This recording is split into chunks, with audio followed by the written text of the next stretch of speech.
SNDP യോഗവുമായുള്ള ഐക്യനീക്കത്തിൽ NSSന്റെ അപ്രതീക്ഷിത പിന്മാറ്റത്തിൽ ഇന്ന് തുടർ പ്രതികരണത്തിന് സാധ്യതയുണ്ട്. SNDP നീക്കത്തിന് പിന്നിൽ രാഷ്ട്രീയ ലക്ഷ്യമെന്ന NSS general secretary G. Sukumaran നായരുടെ വിമർശനത്തിന് SNDP യോഗം ജനറൽ സെക്രട്ടറി വെള്ളാപ്പള്ളി നടേശൻ മറുപടി പറയും.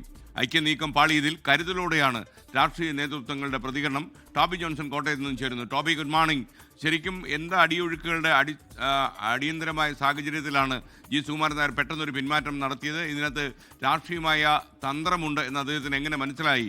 കാര്യം ആദ്യം തുഷാർ വരട്ടെ എന്ന് അദ്ദേഹം പറയുകയും ചെയ്തു. പിന്നീടാണ് അദ്ദേഹം ഈ തുഷാർ ഒരു രാഷ്ട്രീയ പ്രവർത്തകനാണ്, നേതാവാണ്, അതുകൊണ്ട് തന്നെ അതിൻ്റെ പിന്നിൽ രാഷ്ട്രീയമുണ്ടെന്ന് അദ്ദേഹം സമർത്ഥിച്ചതും. എന്താണ് യഥാർത്ഥ വിവരം? SKN ഇന്നലെ ഏറെ നേരം ഈ ഡയറക്ടർ ബോർഡ് യോഗം ഇതുമായി ബന്ധപ്പെട്ട വിഷയങ്ങൾ ചർച്ച ചെയ്തു. അതിൽ നമുക്ക് ലഭിക്കുന്ന വിവരമനുസരിച്ച് G. Sukumaran Nair general secretary തന്നെയാണ് ഇങ്ങനെയൊരു സംശയം ഈ ഡയറക്ടർ ബോർഡ് അംഗങ്ങളോട് അവതരിപ്പിച്ചത്. അദ്ദേഹം അതിൽ പറഞ്ഞ പ്രധാനപ്പെട്ട കാര്യം ഇതൊരു രാഷ്ട്രീയ നീക്കമാണോ എന്നൊരു സംശയം ഉണ്ട് എന്നുള്ളതാണ്. അതിനുള്ള കാരണം ഈ NDAയുടെ തലപ്പത്തിരിക്കുന്ന തുഷാർ വെള്ളാപ്പള്ളി തന്നെ ചർച്ചയ്ക്ക് വരുന്നത് അതത്ര ശരിയല്ല എന്നുള്ളൊരു നിലപാടാണ് അദ്ദേഹത്തിന് തോന്നിയത്. നേരത്തെ തുഷാർ വെള്ളാപ്പള്ളി വരികയാണെങ്കിൽ സ്വാഗതം ചെയ്യുന്ന ഒരു മകനെ പോലെയൊക്കെ സ്വീകരിക്കുമെന്നാണ് അദ്ദേഹം പറഞ്ഞത്. എന്നാൽ അതിൽ നിന്നും പെട്ടെന്ന് ആണ് ആ ഒരു ഒരു നിലപാട് മാറ്റം വന്നത്. പറയുന്ന പ്രധാനപ്പെട്ട ഒരു കാര്യം, മറ്റൊരു കാര്യം എന്ന് പറയുന്നത് SNDP സ്വീകരിക്കുന്ന ഇപ്പോഴത്തെ രാഷ്ട്രീയ നിലപാടുകളുണ്ട്.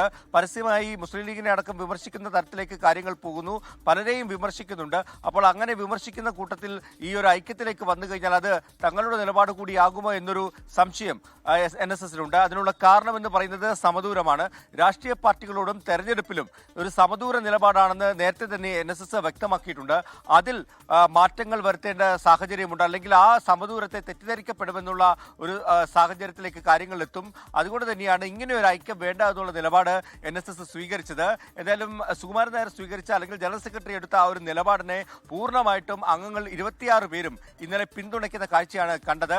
അതുകൊണ്ട് തന്നെ ആ ഒരു നിലപാടിൽ നിന്നും പിന്നോട്ട് പോകില്ല എന്നാണ് നമുക്കിപ്പോൾ വ്യക്തമാക്കുന്നത്. കഴിഞ്ഞ ദിവസം വാർത്താ സമ്മേളനം നടത്തിയപ്പോൾ കോൺഗ്രസിനെയും BJPയെയും അതിരൂക്ഷമായിട്ട് സുകുമാരൻ നായർ വിമർശിക്കുന്ന കാഴ്ച നമ്മൾ കണ്ടതാണ്. കോൺഗ്രസ് എന്ന് പറയുമ്പോൾ അതിൽ VD സതീശനെതിരെയാണ് അദ്ദേഹം ചില കാര്യങ്ങളൊക്കെ പറഞ്ഞത്. കാരണം വെള്ളാപ്പള്ളിയെ അത്രയും പ്രായമുള്ള വ്യക്തിയാണ്, അദ്ദേഹത്തെ വിമർശിക്കുന്നത് ശരിയല്ല എന്നടക്കമുള്ള കാര്യങ്ങൾ പറഞ്ഞു. ഒപ്പം തന്നെ KPCC പ്രസിഡന്റ് യാതൊന്നും മിണ്ടാതിരിക്കുന്ന കാര്യത്തെക്കുറിച്ചൊക്കെ അദ്ദേഹം സംസാരിച്ചിരുന്നു. BJP നേതാക്കളുടെ കാര്യത്തിലേക്ക് വരികയാണെങ്കിൽ, അല്ലെങ്കിൽ BJPയെ കുറിച്ച് പറഞ്ഞത് ശബരിമലയുമായി ബന്ധപ്പെട്ടുള്ള വികസനങ്ങളിൽ യാതൊന്നും കേന്ദ്ര സർക്കാർ ചെയ്യുന്നില്ല എന്നുള്ളൊരു വിമർശനമാണ്.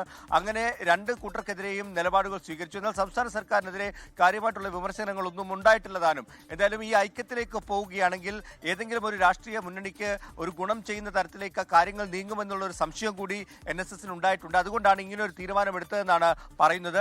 അതിനപ്പുറത്തേക്ക് മറ്റെന്തെങ്കിലും കാര്യമുണ്ടോ? ഈ കഴിഞ്ഞ ഒരാഴ്ചക്കുള്ളിലാണ് ഈ ചർച്ചകളെല്ലാം പുരോഗമിച്ചത്. അതിനിടയിൽ പെട്ടെന്ന് എന്താണ് സംഭവിച്ചത് എന്നുള്ളത് മാത്രമാണ് ഏവർക്കും സംശയമായി നിൽക്കുന്നത്. ഇപ്പോൾ NSS ഔദ്യോഗികമായി പറയുന്നത് ഈ ഒരു ഐക്യത്തിലേക്ക് പോവുകയാണെങ്കിൽ അത് രാഷ്ട്രീയമായിട്ടുള്ള ചില മാറ്റങ്ങൾക്ക്, ചില NSSന്റെ നിലപാടുകൾക്ക് ചില വ്യതിയാനങ്ങൾ ഉണ്ടാകും. അതുകൊണ്ട് തന്നെ സമദൂരം വെടിയാത്ത ഒരു ഐക്യത്തിന് മാത്രമേ സാധ്യതയുള്ളായിരുന്നു. ഇങ്ങനൊരു ഐക്യത്തിലേക്ക് പോയാൽ ആ സമദൂരം എന്നുള്ള നിലപാടിന് ചില കളങ്കം വരും. അതുകൊണ്ടാണ് ഈ നിലപാട് സ്വീകരിച്ചതെന്നാണ് പറഞ്ഞിട്ടുള്ളത്. എന്തായാലും ഇന്ന് ലോകത്തെവിടെയായാലും ഏത് സമയത്തും 24 വാർത്തകളും ഓഗ്മെന്റഡ് റിയാലിറ്റി പാക്കേജുകളും എക്സ്പ്ലെയിനറുകളും വിശദമായി കാണാൻ ഞങ്ങളുടെ YouTube ചാനൽ നിങ്ങൾക്ക് സബ്സ്ക്രൈബ് ചെയ്യാം.